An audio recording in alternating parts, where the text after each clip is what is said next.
गोपीजन वल्लभ गिरिवरधारी।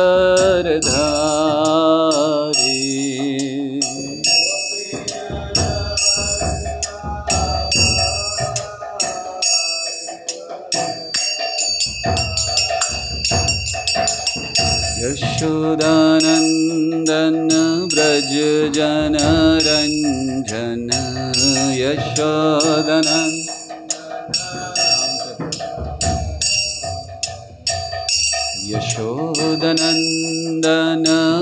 ब्रज जन रंजन यशोदानंद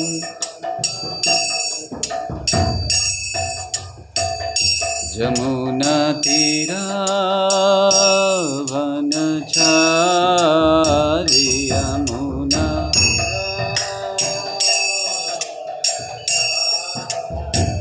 जमुना तीरा वनचारी।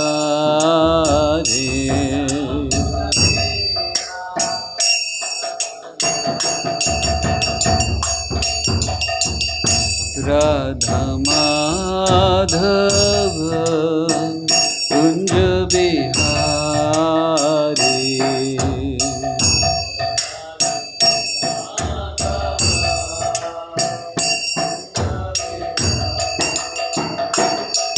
हरे कृष्णा कृष्ण कृष्ण हरे हरे, हरे राम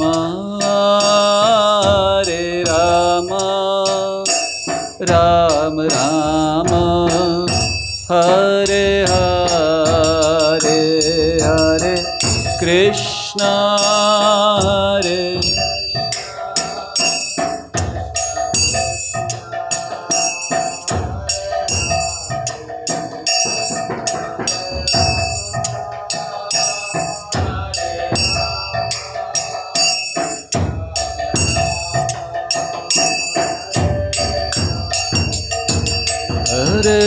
कृष्ण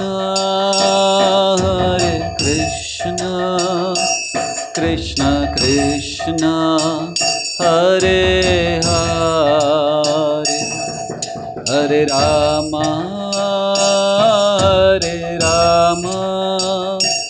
राम राम हरे हरे, हरे कृष्ण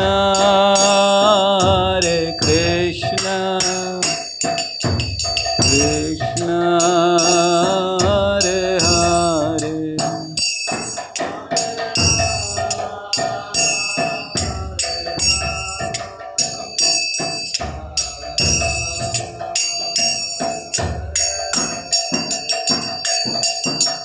हरे कृष्ण कृष्ण कृष्ण हरे हरे, हरे राम राम राम हरे हरे।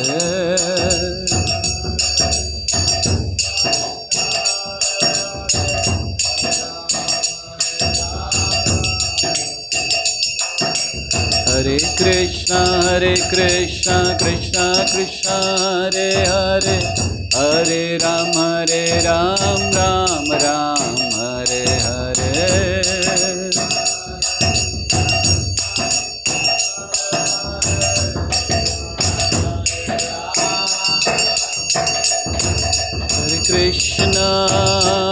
हरे कृष्ण कृष्ण कृष्ण हरे हरे, हरे राम राम राम हरे हरे, हरे कृष्ण कृष्ण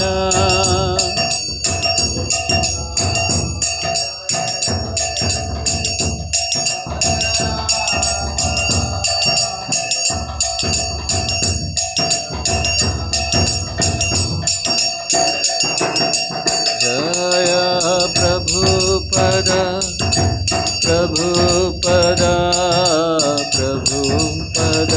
श्रील प्रभुपाद।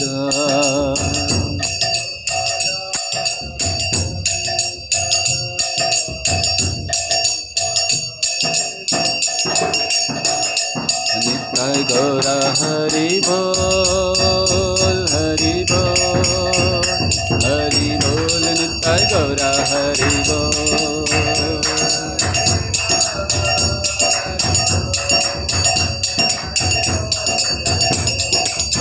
निताय गौरा हरि बोल, हरि बोल, हरि बोल निताय गौरा हरि बोल।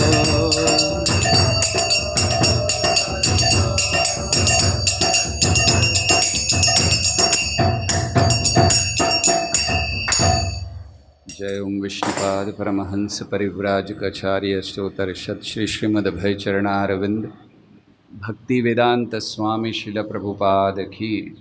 इस्कॉन बीवीडी फाउंडर आचार्य शिल प्रभुपाद की। जय ओम विष्णुपाद परमहंस परिव्राजकाचार्य स्तोत्रशत श्री श्रीमद्भक्ति सिद्धांत सरस्वती ठाकुर शिल प्रभुपाद की। नामाचार्य शिल हरिदास ठाकुर की। प्रेम से कहो जय श्री कृष्ण चैतन्य प्रभु नित्यानंद, श्री अद्वैत गदाधर श्रीवास आदि गौर भक्त वृंद की। श्री श्री राधा कृष्ण गोप गोपीनाथ श्याम कुंड राधा कुंड गिरि गोवर्धन की। उपस्थित भक्त वृंद की जय, उपस्थित भक्त वृंद की जय, उपस्थित भक्त वृंद की जय। श्री श्री गुरु गौरांग की जय। दूसरा लगा दो, इसमें केवल आवाज़ आती है, पैर में।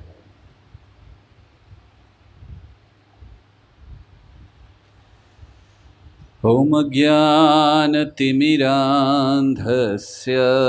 ज्ञानाञ्जनशलाकया चक्षुरुन्मीलितं येन तस्मै श्रीगुरवे नमः। श्रीचैतन्यमनोभीष्टं स्थापितं येन भूतले स्वयं रूपः कदा मह्यं ददाति स्वपदान्तिकं। वन्देऽहं श्रीगुरौ श्रीयुतापदकमलं श्रीगुरून् वैष्णवांश्च श्रीरूपं साग्रजातां सहगना रघुनाथान्वितं तं सजीवं साद्वैतं सावधूतं परिजनसहितं कृष्णचैतन्यदेवं श्रीराधाकृष्णपादां सहगना ललिता श्रीविशाखान्वितांश्च। हे कृष्ण करुणा सिंधु दीनबंधु जगत्पते गोपेश गोपिकाकांत राधाकांत नमस्तुते। तप्त कांचन गौरांगी राधे वृंदावनेश्वरी वृषभानुसुते देवी प्रणमामि हरिप्रिये। वाञ्छाकल्पतरुभ्यश्च कृपा सिन्धुभ्य एव च पतितानां पावनेभ्यो वैष्णवेभ्यो नमो नमः। नमो ॐ विष्णुपादाय कृष्णप्रेष्ठाय भूतले श्रीमते भक्तिवेदांत स्वामिनिति नामिने। नमस्ते सारस्वते देवे गौरवाणी प्रचारिणे निर्विशेष शून्यवादी पाश्चात्य देशतारिणे। जय श्री कृष्ण चैतन्य प्रभु नित्यानंद श्री अद्वैत गदाधर श्रीवासादि गौर भक्तवृंद। हरे कृष्णा कृष्ण कृष्णा हरे हरे, हरे राम राम राम हरे हरे। हरे कृष्णा। साउंड सब में आ रहा है? हाँ, तीनों में जा। इसको पीछे नहीं हो सकता थोड़ा? तो एक्सटेंशन पीछे करो। क्या? हाँ,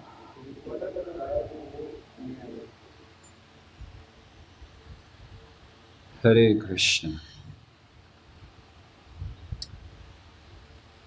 तो आज स्वागत करना चाहेंगे इस्कॉन मेरठ के भक्तों का जो इस समय जुड़े हुए हैं और आभारी हैं उनके कि वे इस कथा को सुन रहे हैं। भगवान के चरण कमलों की चर्चा हम लोग कर रहे हैं। भगवान के चरण, जिनको चरण कमल हम लोग कहते हैं, तो चर्चा प्रारंभ की थी कि क्यों भगवान के चरण इतने महत्वपूर्ण हैं। क्योंकि चरण साधारणतः, अब बैठ जाओ एक जगह, प्रवचन चल रहा, बैठ जाओ, इधर उधर घूमने की आवश्यकता नहीं।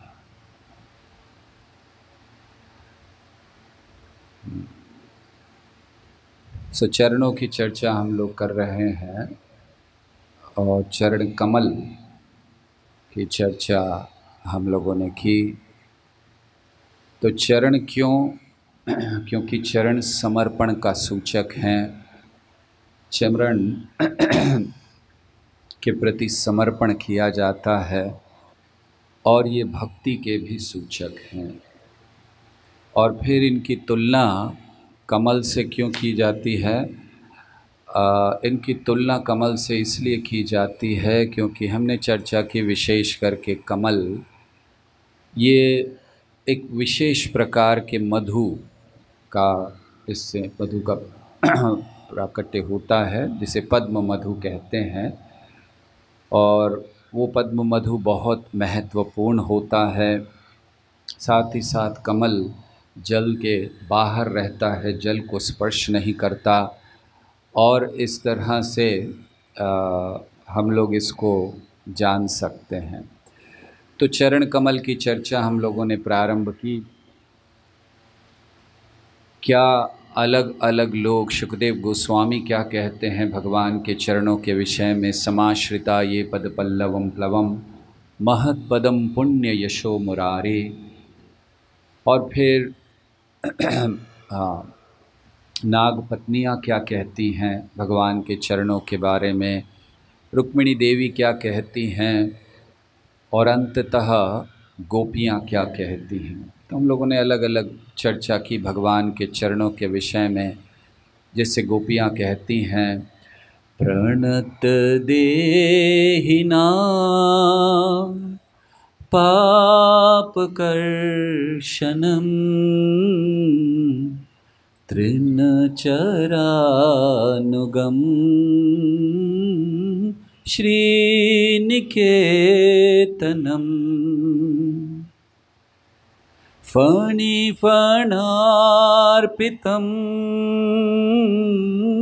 ते पदाम्बुजं कृणुकुचेषुना हृन्दिकृच्छयम्। तो कहते हैं कि प्रणत देही नाम, जिन लोगों ने आपको समर्पण कर दिया है, प्रणत देही नाम पाप कर्षणम, तो उनके तो पाप वैसे ही मिट गए केवल आपको समर्पण कर देने से। प्रणत देही नाम पाप कर्षणम तृणचरानुगम, आपके वो चरण हैं जो आप गायों के पीछे पीछे चलते हैं। तृणचरानुगम ते पदाम्बुजम, तो ऐसे वो गुणगान करती हैं कि किस तरह आपके चरण कमल लक्ष्मी जी का श्रीनिकेतनम, लक्ष्मी जी अपने हृदय में धारण करती हैं आपके चरण कमलों को। तो ऐसे हमने विस्तार से चर्चा की। और फिर भगवान कपिल ने बतलाया कि भक्ति का प्रारंभ होता है जब हम भगवान के चरणों का स्मरण प्रारंभ करते हैं।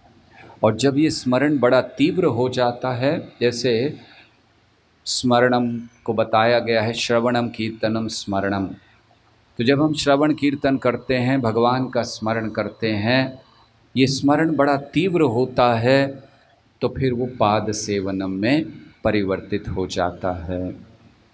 और इसीलिए हम लोगों ने भगवान के चरण कमलों के चिन्हों की चर्चा प्रारंभ की कि किस प्रकार भगवान के जो चिन्ह हैं, 19 चिन्ह भगवान के चरणों में हैं। तो उन 19 चिन्हों की चर्चा हम लोगों ने प्रारंभ की। पहले भगवान के बाएं चरण में 8 चिन्ह हैं जिनकी चर्चा हम लोग कर रहे हैं। जैसे हमने चर्चा की शंख की, कि शंख क्या सूचित करता है। शंख सूचित करता है कि भगवान के चरणों में ये जो शंख का चिन्ह है ये विजय का सूचक है। जैसे भगवान ने जब शंख बजाया कुरुक्षेत्र के युद्ध स्थली पर, तो फिर सबके हृदय विदीर्ण हो गए कौरवों के, तो वो सूचक था विजय का।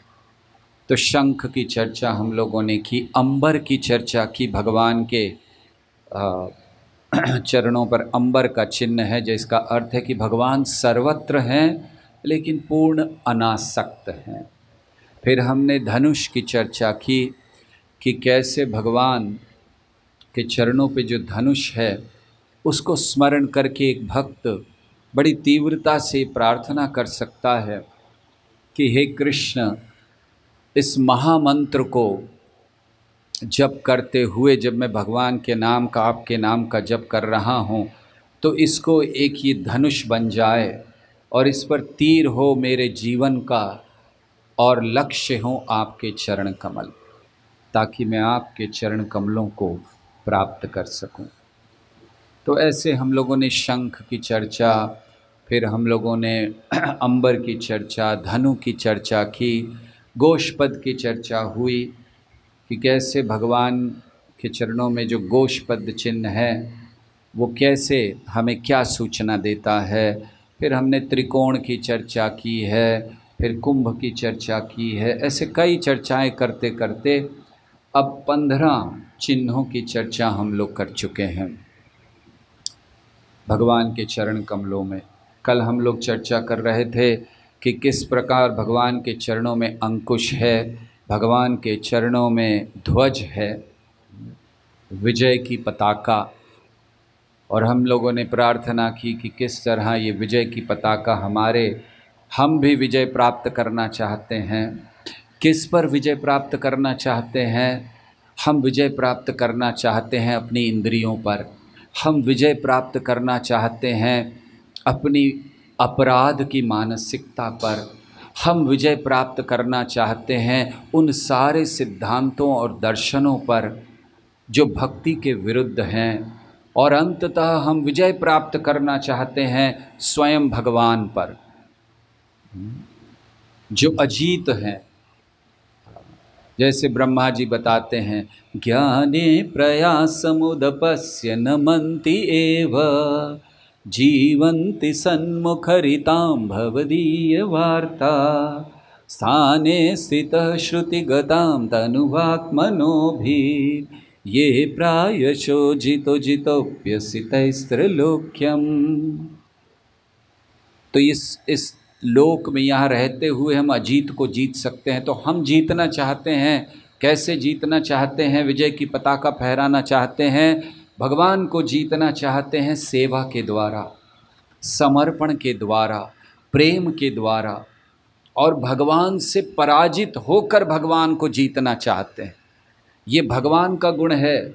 भगवान जिसको पराजित कर देते हैं उसकी विजय हो जाती है, वो भगवान को जीत लेता है। भगवान बिक जाते हैं उसके हाथों, उनको फिर मोक्ष की प्राप्ति तो निश्चित है। भगवान अपने धाम में बड़ा श्रेष्ठ स्थान देते हैं। जैसे पूतना को पराजित किया, धात्री का स्थान दिया।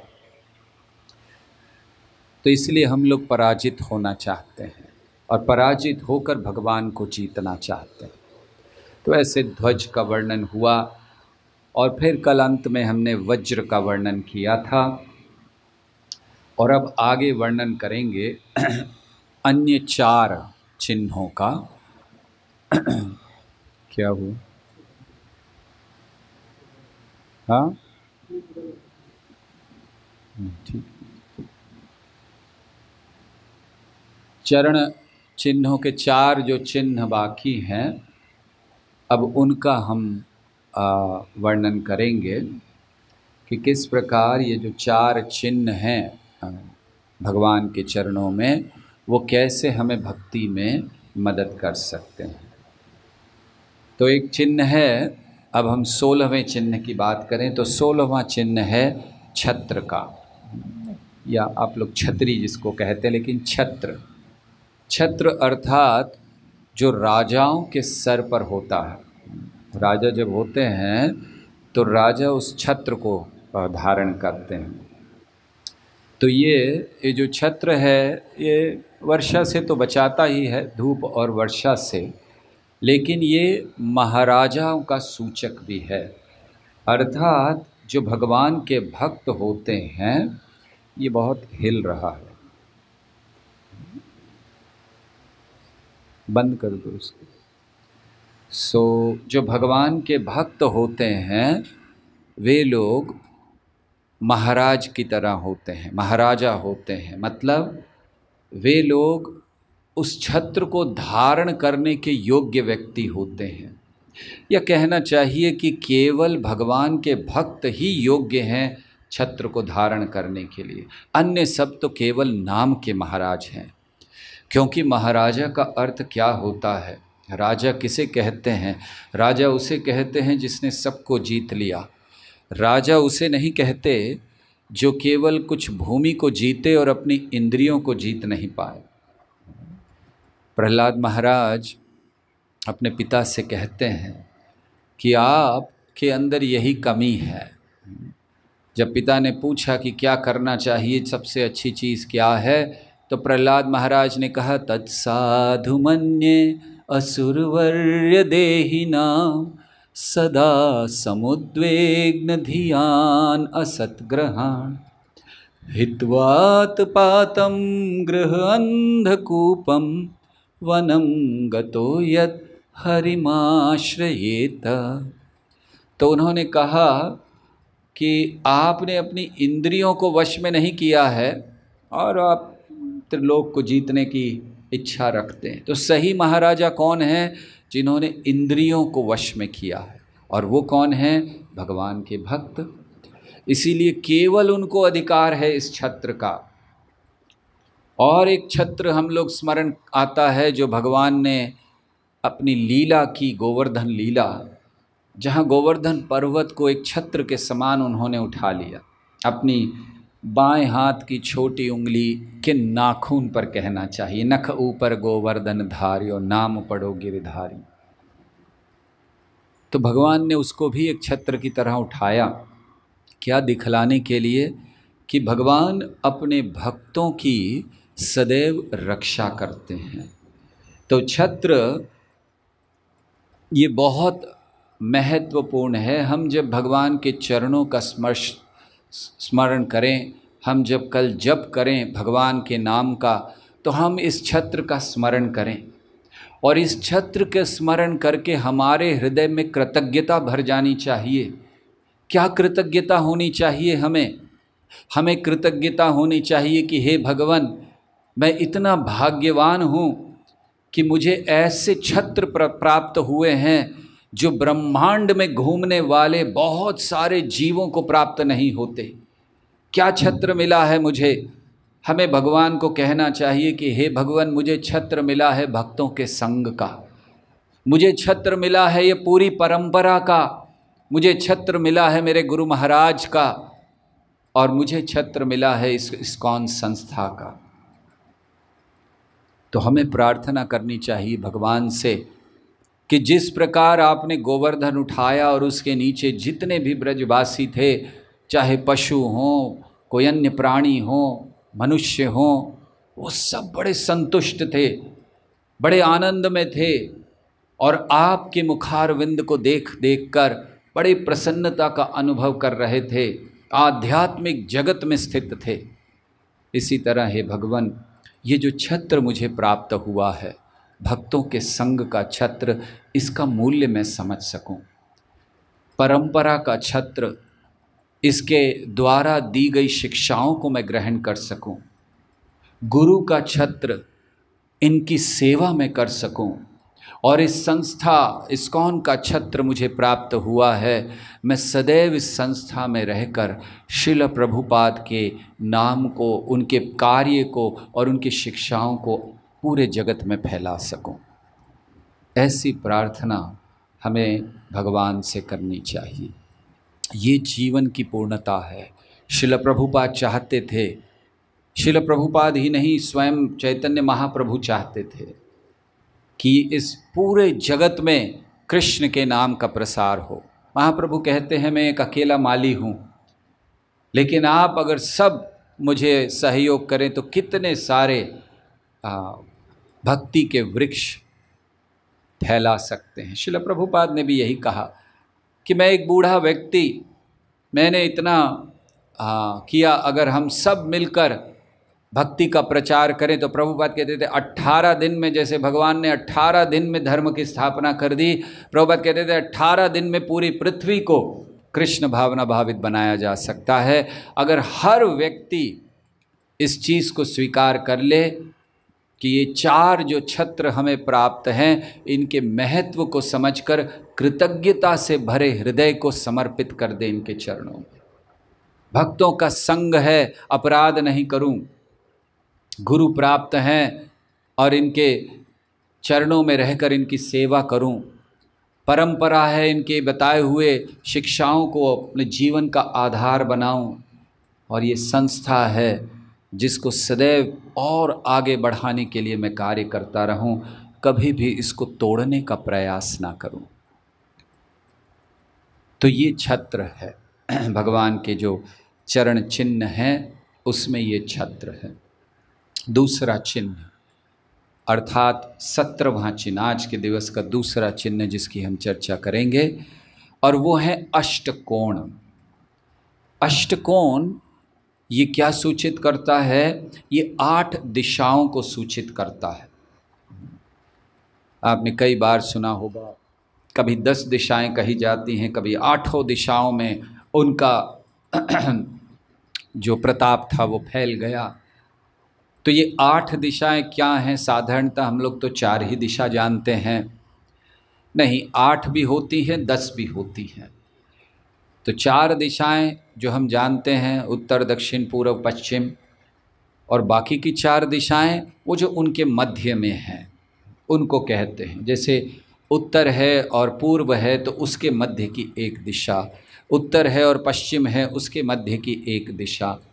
तो ऐसे 8 दिशाएं, और 10 क्या कभी कभी कहा जाता है तो आकाश और पाताल, ऊपर और नीचे, तो उसको मिलाकर 10 दिशाएं कही जाती हैं। तो अष्टकोण ये 8 दिशाओं को प्रकट करता है, और इन 8 दिशाओं के 8 लोकपाल हैं। शास्त्रों में वर्णन है कि 8 लोकपाल हैं इन 8 दिशाओं के। तो कौन कौन से लोकपाल हैं? बहुत से हैं। जैसे कुबेर एक लोकपाल हैं, यमराज एक लोकपाल हैं, इंद्र एक लोकपाल हैं, वरुण एक लोकपाल हैं, अग्नि एक लोकपाल हैं। तो ऐसे अन्य बहुत से लोकपाल हैं, ईशान एक लोकपाल हैं। तो ये 8 दिशाओं के लोकपाल कहलाते हैं। तो इस अष्टकोण का क्या महत्व है भगवान के चरण चिन्हों में? ये अष्टकोण दर्शाता है कि 8 दिशाओं में भगवान का आधिपत्य फैला हुआ है, 8 दिशाओं में भगवान का गुणगान फैला हुआ है। और जो भक्त भगवान के चरण कमलों का आश्रय ले लेता है, फिर उसका गुणगान भी 8 दिशाओं में फैल जाता है। और इसकी बात, ये बात जो है, ये स्वयं यमराज कहते हैं। यमराज जो एक लोकपाल हैं एक दिशा के, तो यमराज अपने दूतों को कहते हैं ये बात। श्रीमद् भागवतम के 6 स्कंद में ये बात आती है। अजामिल की कथा में हम सब जानते हैं कि अजामिल को ले जा नहीं पाए यमदूत, और फिर थक कर हार कर विष्णुदूतों से अपने स्वामी यमराज के पास चले गए। और यमराज से जाकर उन्होंने प्रश्न किया, यमराज से जाकर उन्होंने कहा कि ये बताइए कि क्या एक ही इस जगत में, इस पूरे पृथ्वी में, इस पूरी सृष्टि में क्या एक ही नियंत्रक है या कई नियंत्रक है, कई स्वामी हैं? हम तो सोचते थे कि आप ही एक ही स्वामी हैं और हम आपकी सेवा कर रहे हैं और हमें आज तक किसी ने नहीं रोका। लेकिन आज पहली बार ऐसा लगा कि आपके अलावा और कोई भी स्वामी है। तो प्रभु ये बताइए कि एक ही स्वामी है या कई स्वामी हैं? क्योंकि अलग अलग स्वामी होंगे तो राज्य कैसे होगा? स्वामी तो एक ही होना चाहिए।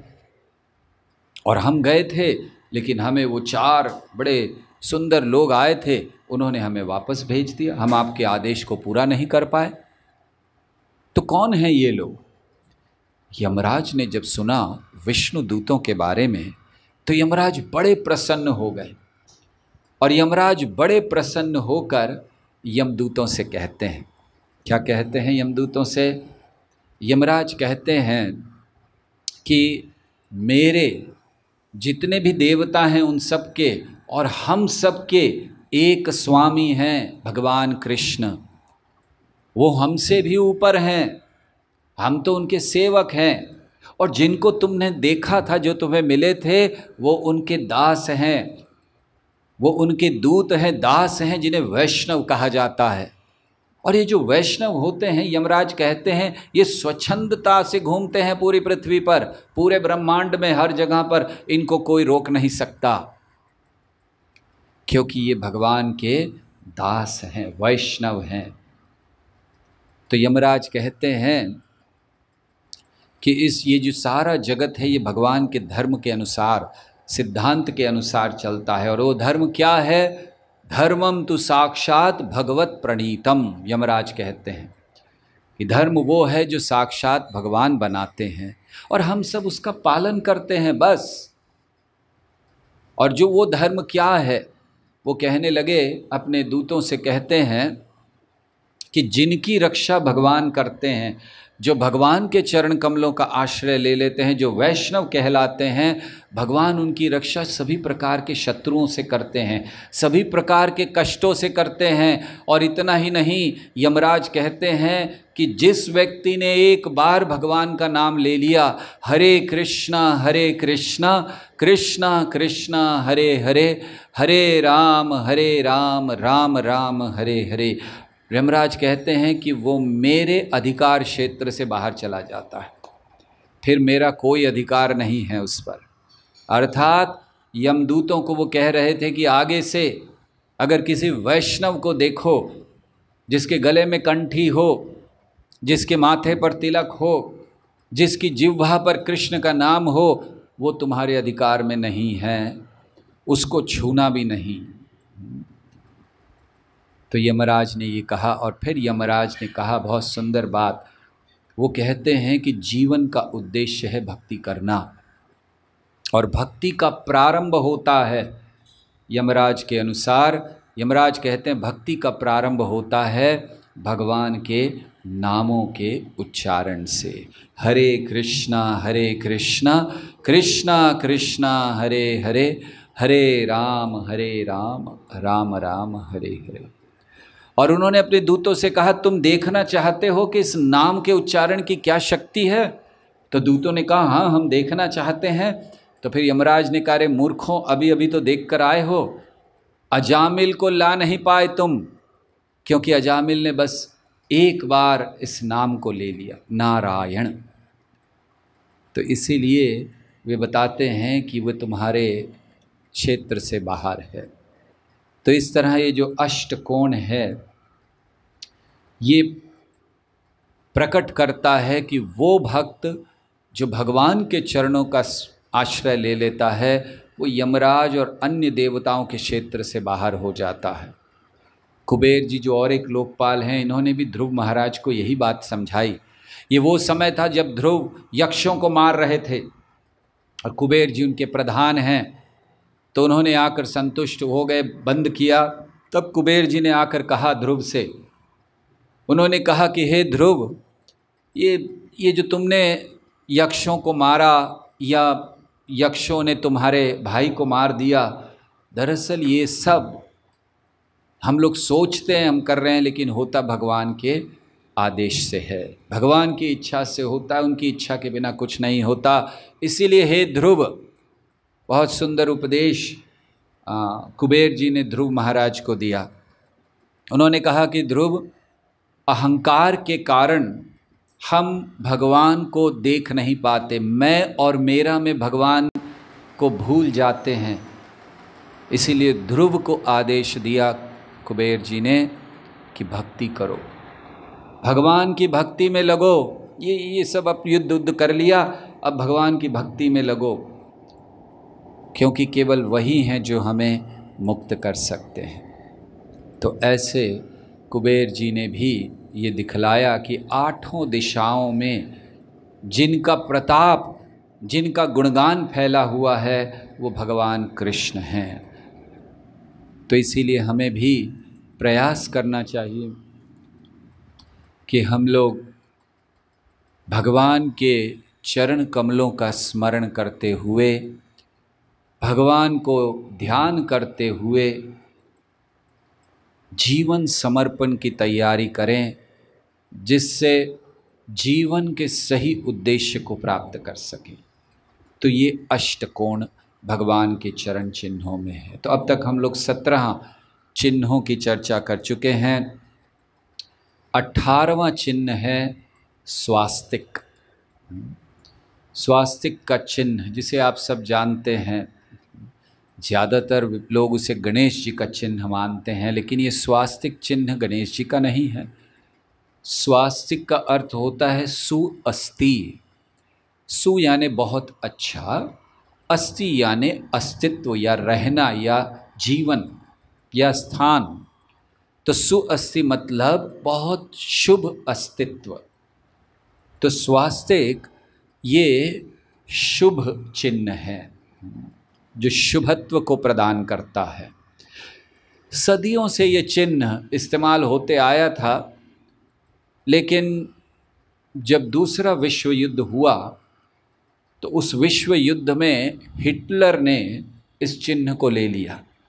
हिटलर का भी चिन्ह स्वास्तिक का चिन्ह था, और उसके बाद से वो जो चिन्ह हुआ, वो उसकी जो शुभत्व या उसका जो महत्व था थोड़ा कम लगने लगा। क्यों? क्योंकि फिर वो चिन्ह नरसंहार का चिन्ह हो गया, नृशंसता का चिन्ह हो गया, लोगों के ऊपर अत्याचार करने का चिन्ह हो गया हिटलर का चिन्ह। लेकिन अब फिर से पुनः उस स्वास्तिक के चिन्ह की स्थापना हो रही है, क्योंकि ये स्वास्तिक मतलब शुभत्व को प्रदान करने वाला। इसमें कुछ कहते हैं कि ये चारों दिशाओं को संबोधित करता है, सूचित करता है। कुछ कहते हैं 4 वेदों को सूचित करता है, कोई कहते हैं 4 पुरुषार्थ को सूचित करता है, या फिर कोई कहते हैं 4 युगों को सूचित करता है। तो जो भी हो, हर समय के लिए शुभत्व लाना ये इस स्वास्तिक का कार्य है।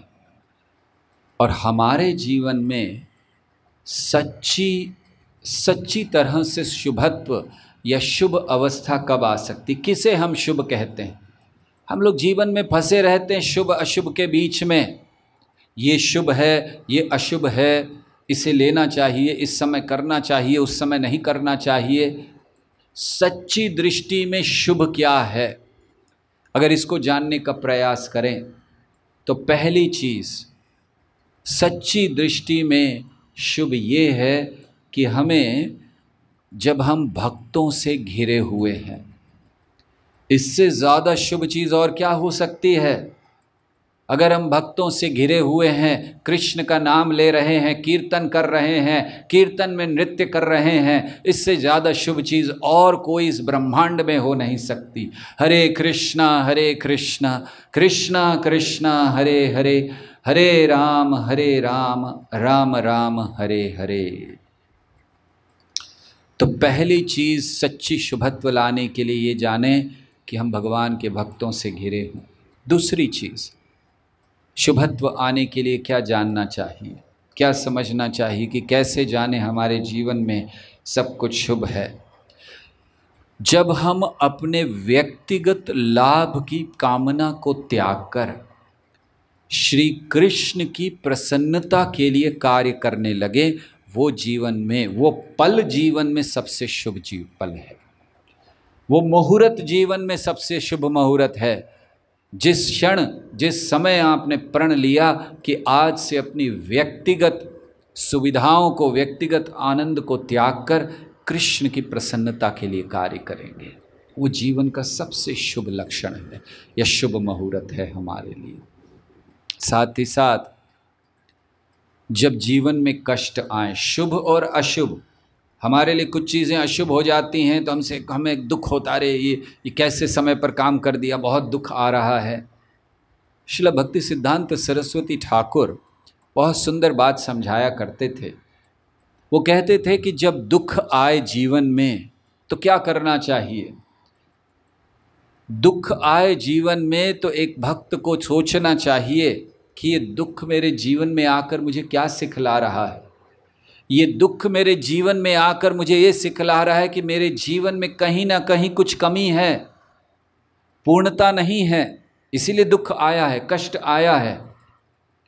तो भक्त को धन्यवाद देना चाहिए और उस पूर्णता की ओर जाना चाहिए। अगर जीवन में दुख नहीं आए तो शायद ये अपूर्णता का अनुभव नहीं होगा। हमें लगेगा सब कुछ ठीक चल रहा है, जीना यहाँ, मरना यहाँ, इसके सिवा जाना कहाँ। लेकिन ये कष्ट हैं, ये दुख हैं जीवन के, जो हमें समझाते हैं कि कोई कमी रह गई है, कोई अपूर्णता है इस जीवन में। उस पूर्णता को प्राप्त करने का प्रयास करें। ये सबसे शुभ चीज़ है हमारे जीवन में, जब हम उस पूर्णता को प्राप्त करना चाहते हैं। और शुभ क्या है, श्रील प्रभुपाद समझाते हैं कि जब श्री कृष्ण ये निश्चय कर लें कि मुझे इस भक्त को अब बुद्धि योग देना है, ददामि बुद्धि योगम तम येन माम उपयान्ति ते। प्रभुपाद कहते जिस समय भगवान ये निर्णय कर लें कि ये भक्त को, इस भक्त को मुझे बुद्धि योग देना है जिससे ये मुझ तक आ सके, वो शुभ लक्षण, वो शुभ मुहूर्त है।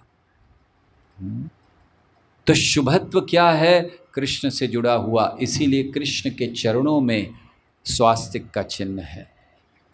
और प्रभुपाद एक बात और समझाते हैं कि सबसे शुभ क्या है। वो कहते हैं कि सबसे शुभ मुहूर्त, सबसे शुभ समय हमारे जीवन का वो है जब कृष्ण हमारे जीवन की बागडोर अपने हाथ में संभाल लें। वो सबसे शुभ समय है हमारे जीवन का, अन्य सब अशुभ। जिस दिन कृष्ण ने हमारे जीवन की बागडोर संभाल ली, वो शुभ समय है, वो शुभ लक्षण है, वो शुभ मुहूर्त है, क्योंकि अब जीवन में अशुभ हो ही नहीं सकता।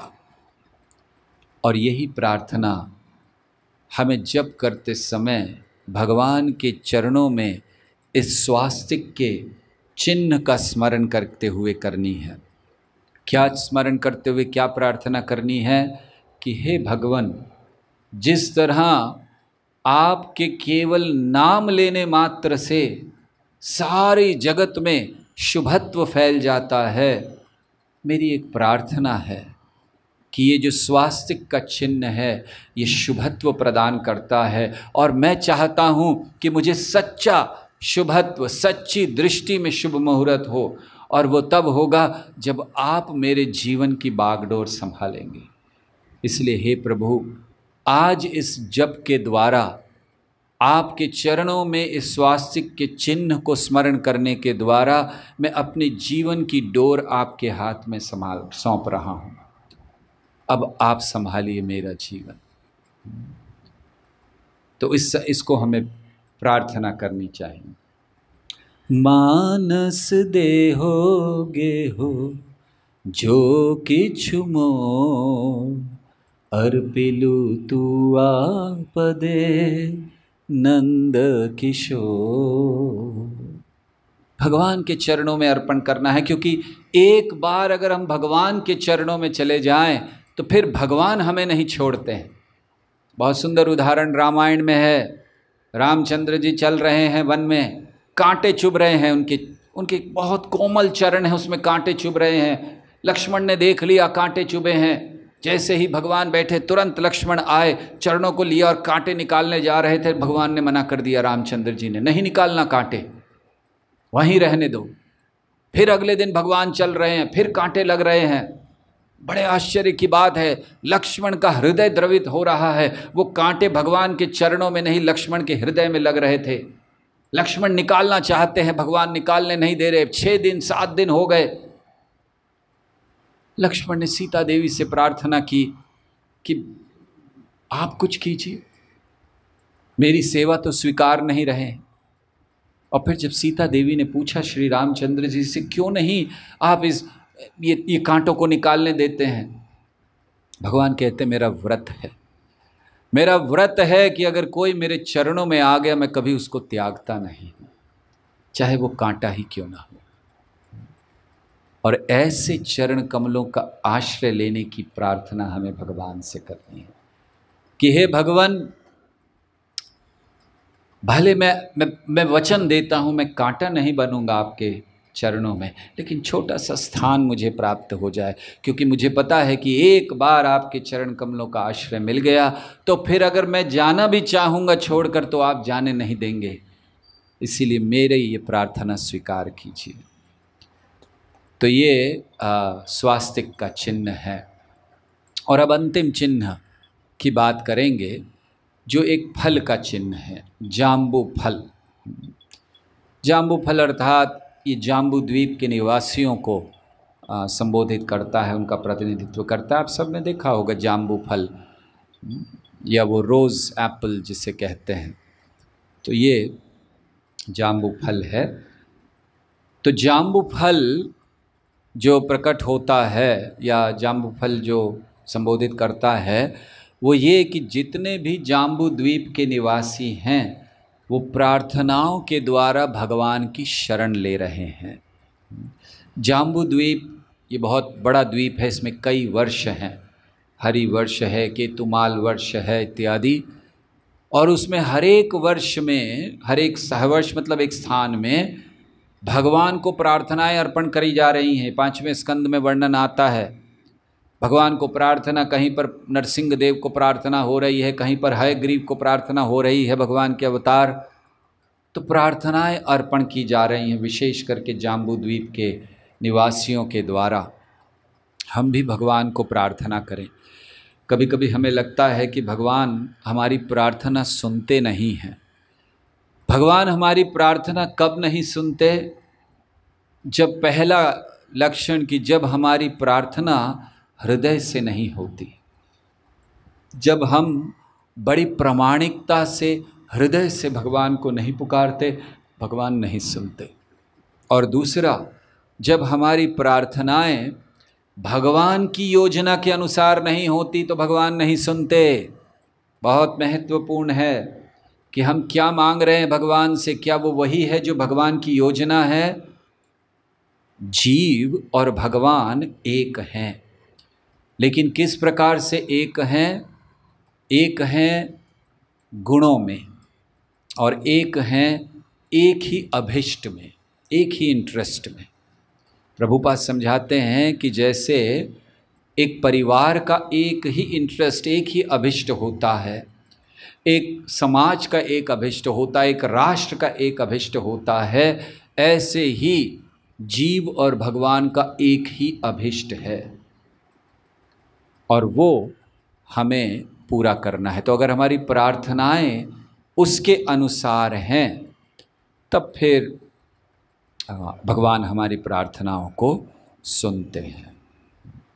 तो ऐसे भगवान के दोनों चरणों में 19 चिन्ह हैं।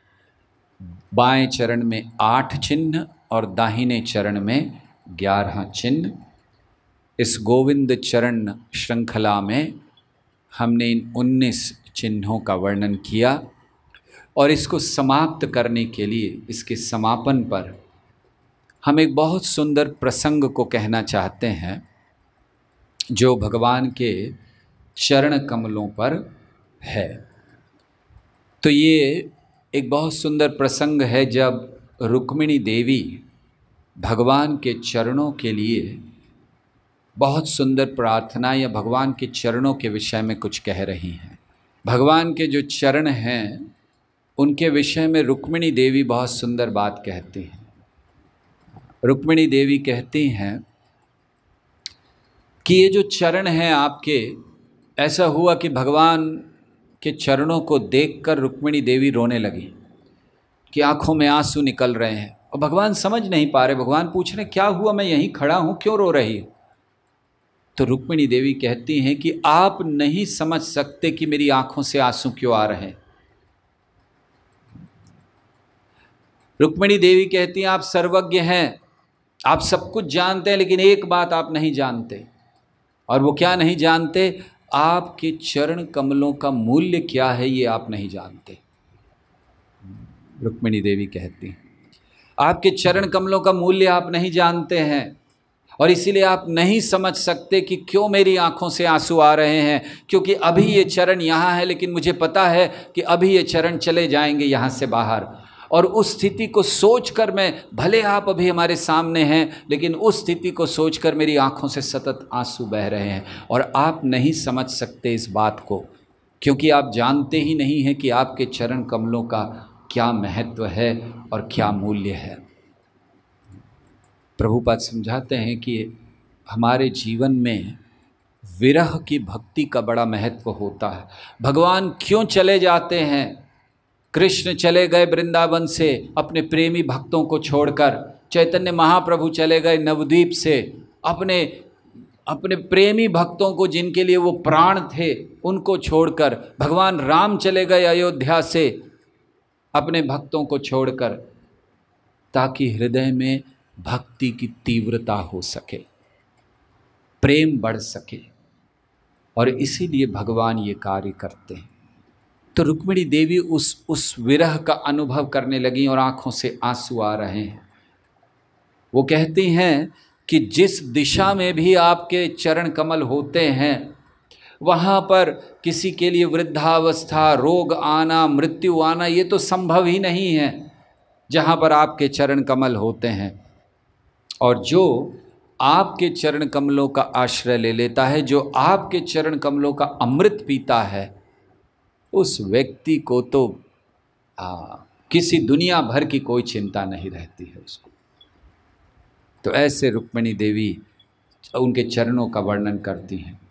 वो कहती हैं कि आप तो स्वामी हैं, और आप जो भी भक्त आपको समर्पित हैं, वो आपके चरणों में अमृत का पान करते हैं।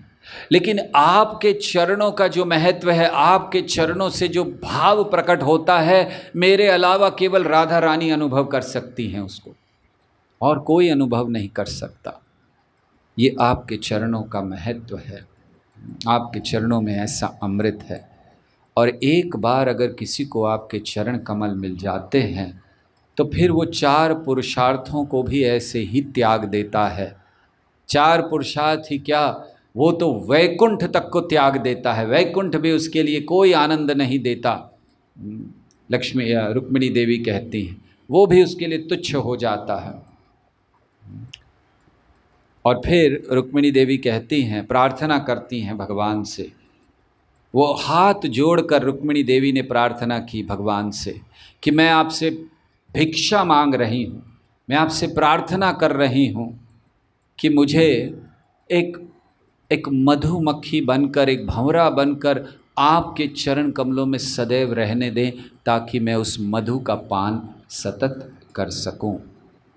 और ये सोचकर कि आप मुझे छोड़कर चले जाएंगे, मेरी आँखों से मेरे शरीर कंपित हो रहा है, मेरी आँखों से सतत आंसू बह रहे हैं। तो रुक्मिणी देवी के चरण चिन्हों पर चलते हुए हम लोग भी भगवान से अंततः ये प्रार्थना करते हैं इस गोविंद चरण श्रृंखला के अंत में कि हे भगवान, अपने चरण कमलों में हमें स्थान दें, ताकि हम सतत उस मधु का पान कर सकें जो आपके चरणों से सतत बहता रहता है, और जिसके लिए ब्रह्मांड के बड़े से बड़े देवता भी लालायित हैं। कृपया मेरी बड़ी तुच्छ सेवा भक्ति के रूप में स्वीकार करें।